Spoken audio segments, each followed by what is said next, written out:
ఆదిలాబాద్ జిల్లాలో ప్రపంచ కార్మిక దినోత్సవాన్ని ఘనంగా జరుపుకున్నారు. పట్టణంలోని పలు ప్రజా సంఘాల రాజకీయ పార్టీల ఆధ్వర్యంలో ఎర్ర జెండాలు ఎగురవేశారు. పట్టణంలోని పలు కూడళ్ల వద్ద వామపక్ష నాయకులు జెండాలు ఎగురవేసి మేడే ఉత్సవాలు జరిపారు. కార్మికులు ఎన్నో ఏళ్లుగా పోరాడి తమ హక్కులను సాధించుకున్నారు. కేంద్రం కొత్త లేబర్ కోడ్లను రద్దు చేయాలని కోరారు. దేశవ్యాప్తంగా ప్రపంచవ్యాప్తంగా మొత్తం ప్రపంచంలో కార్మిక దినోత్సవం జరుపుతున్నారు. 139వ కార్మిక దినోత్సవము ప్రపంచంలో జరపబడుతున్నది. కార్మికుల ఐక్యత కోసం ఇది ఈ మేడే జరపబడుతున్నది.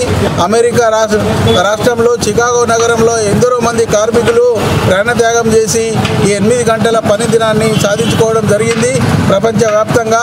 కాబట్టి కార్మికులందరూ కూడా వాడవాడల జెండాలు ఎగిరేసి మేడేని ఘనంగా జరుపుతున్నారు.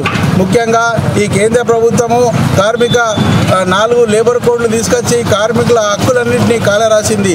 కాబట్టి వెంటనే ఆ లేబర్ కోడ్లను రద్దు చేసేసి కార్మికులకు సంఘం పెట్టుకునే హక్కు కూడా తీసేయడం జరిగింది. కాబట్టి వెంటనే ఎన్నో పోరాటాలు చేసి సంపాదించుకున్న కార్మిక చట్టాలని ఇప్పుడున్న కేంద్ర